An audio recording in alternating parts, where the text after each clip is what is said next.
Dios les bendiga, hermanos. Mi nombre es Caterine Cuartas y en este momento vamos a hablar acerca de la tercera epístola de Juan y vamos a hablar acerca del liderazgo, ya que acá el apóstol nos presenta tres personas que son Gallo, Diótrefes y Demetrio. Y nos está hablando acerca del liderazgo en la iglesia primitiva. Primeramente nos habla acerca de Gallo, a quien lo llama como el amado. Esto muestra una relación muy cercana entre el apóstol Juan y Gallo. Habla de que Gallo conocía y vivía la verdad, o sea que daba un buen testimonio. Esto no solo lo veían quienes estaban en la iglesia, sino los extranjeros o misioneros que llegaban ante esta iglesia buscando un respaldo, buscando una ayuda. Se muestra que Gallo era fuerte espiritualmente, era generoso. Gallo prestaba siempre un servicio a los hermanos, especialmente a los misioneros. Daba un muy buen testimonio del amor de Cristo. Se empeñaban en caminar bien a los hermanos tanto como a los misioneros. Gallo era una persona que le gustaba acoger y cooperar en todo momento en la iglesia. Gallo tenía lo que podemos decir un liderazgo ceñido a la enseñanza de Cristo. Pero luego vemos a Diótrefes, que es totalmente diferente a lo que conocemos de Gallo, ya que Diótrefes le gustaba siempre tener el primer lugar. Era un líder que le gustaba sobresalir, actuaba conforme a su carne porque lo que buscaba siempre era beneficiar su ego, beneficiar su lugar, pensando que él tenía el primer lugar. Incluso esta actitud lo llevaba a querer tener el primer lugar por sobre Cristo. Y sabemos que es un error muy grande porque Cristo es el que va adelante y Cristo es el que nos permite tener un liderazgo en la iglesia. Diótrefes hablaba mal de la autoridad y el liderazgo de Juan. Recordemos que el apóstol tenía una autoridad grande. Los apóstoles eran los encargados de poner los fundamentos en la iglesia, y el fundamento era Cristo, pero ellos llevaban esa enseñanza de Cristo y ponían ese fundamento que era el Señor. Pero Diótrefes lo que hacía era como menospreciar esa autoridad, menospreciar esa enseñanza, hablando mal en contra de ellos. No recibía a los hermanos, no recibía ni a los misioneros, incluso expulsaba de la iglesia a quienes recibieran a aquellos misioneros que traían la verdad de Cristo. Les prohibía recibirlos, y si se daba cuenta que los recibían, inmediatamente los expulsaban. Luego tenemos el testimonio de Demetrio. Nos habla acerca de Demetrio, que también habla de que tiene un muy buen testimonio. Habla de que hermanos hablan acerca de Demetrio, y el hecho de que estos hermanos hablaran bien, dieran buen testimonio de Demetrio, quería decir que él también estaba haciendo las cosas bien, estaba teniendo un liderazgo bueno en ese momento. Pero el apóstol Juan hace una recomendación muy importante. Amado, no imitéis lo malo, sino lo bueno. Amado, no imitéis lo malo. Esto es un consejo muy importante en esta carta para Gallo y para Demetrio. No imites lo malo que está haciendo Diótrefes, porque eso a la verdad trae perdición. Eso a la verdad trae un decaimiento de la iglesia, porque dice: el que hace lo bueno es de Dios, pero el que hace lo malo no ha visto a Dios. Todo lo bueno que tenemos cada uno de nosotros viene de parte de Dios. Cuando nos comportamos mal es porque no tenemos a Dios en nuestro interior, y esto nos lleva a tener liderazgos equivocados en la iglesia. Entonces esta recomendación es importante en esta epístola de Juan y también en nuestro tiempo. No imitemos a los malos líderes, ya que ellos no conocen de Dios. Dios les bendiga, hermanos. Muchísimas gracias. Bueno, en este momento vamos a estar hablando acerca de la epístola de Judas. Esta epístola probablemente fue escrita en Judea en el último tercio del siglo I, en Palestina y posiblemente en Jerusalén. Su autor, Judas, siervo de Jesucristo, hermano de Jacob. Esta fue escrita posiblemente en los años entre los 70 y 80 después de Cristo. Sí, allí encontramos que esta epístola fue escrita a cristianos fieles, porque en Judas 1:1 dice: a los santificados en Dios el Padre, y guardados para Jesucristo. Entonces posiblemente sean cristianos fieles. Aquí Judas nos está soltando acerca de luchar por nuestra fe con fundamento en Cristo Jesús. Nos está diciendo que defendamos nuestra fe contra aquellos maestros, o en esa época estaba diciendo que se defendiera la fe contra esos maestros impíos que estaban promoviendo conductas inmorales y las falsas enseñanzas que negaban al Señor Jesucristo.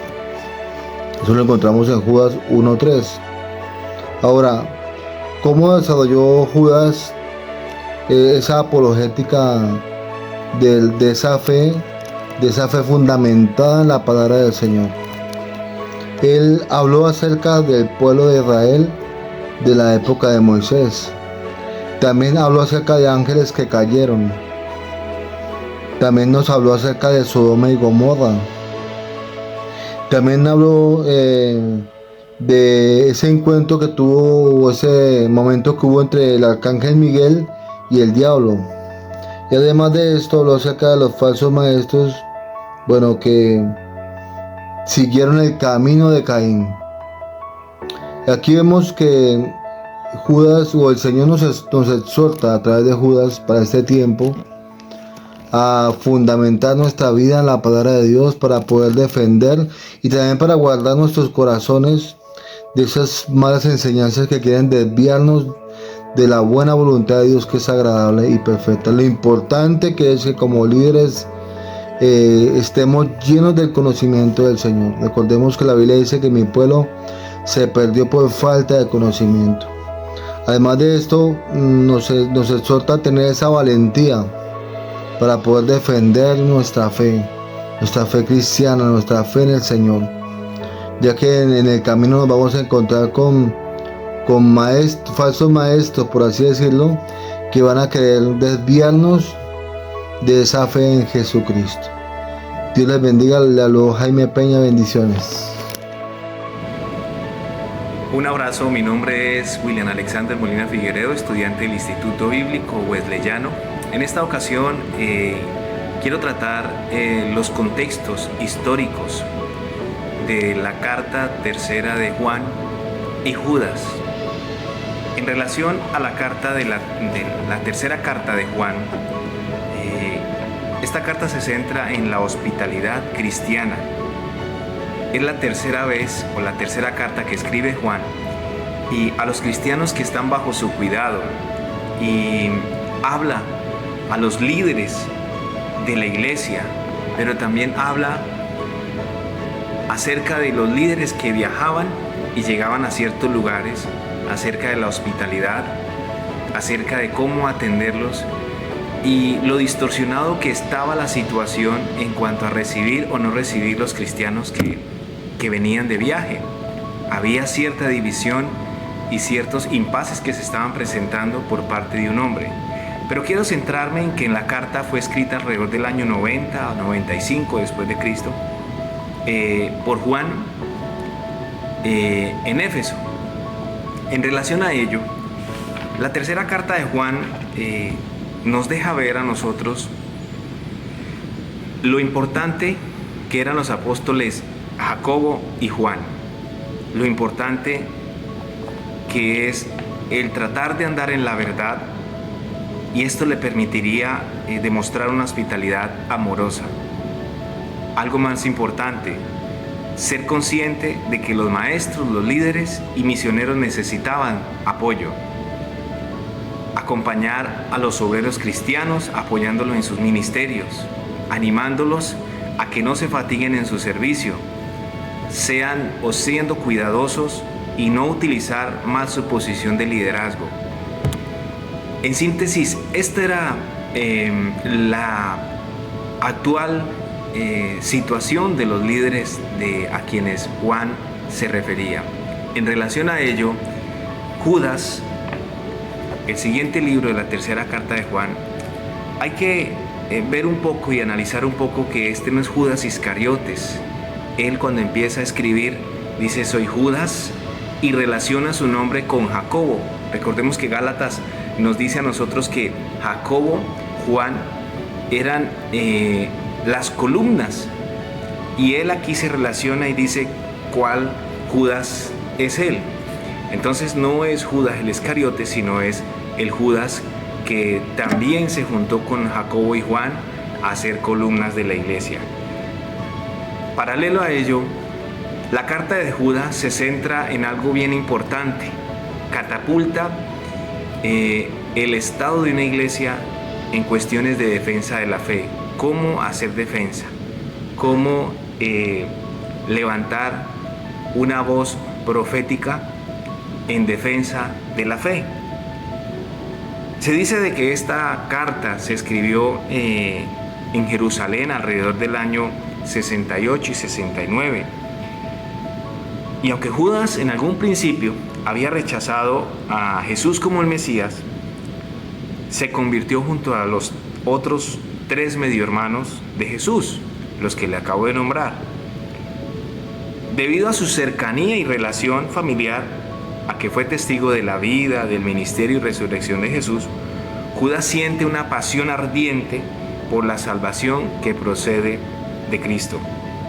Pero cuando escribe en este momento, pasa a un asunto que le preocupa bastante en ese momento, y es la amenaza de los maestros heréticos que suponen para la iglesia y la respuesta que los cristianos deberían dar ante ellos. Algo así como preparar, anteponerse, dotando a los cristianos las herramientas necesarias para hacer defensa de la fe. Muestra una necesidad de anteponerse a las circunstancias por las cuales podría pasar esta iglesia cuando escribe esta carta en Jerusalén. Por lo tanto, Judas trata de motivar a sus lectores para que se despierten de su complacencia y que actúen contra los falsos maestros. En síntesis, Judas lo que quiere dar a entender a estos cristianos es qué valor le daban a la palabra de Dios, qué valor se le daba a la iglesia, al pueblo de Dios. Hoy, como en el pasado, y haciendo un paralelo contextualizado, hoy en día como en el pasado, hay muchos falsos maestros infiltrados en iglesias, en los institutos, en las congregaciones, en los ministerios. Y hay un precio que pagar, y eso es lo que muestra Judas en esta carta. ¿Cuál es el precio que tienen que pagar para poder hacer defensa de la fe? ¿Y cómo hacer defensa de la fe? Dios les bendiga.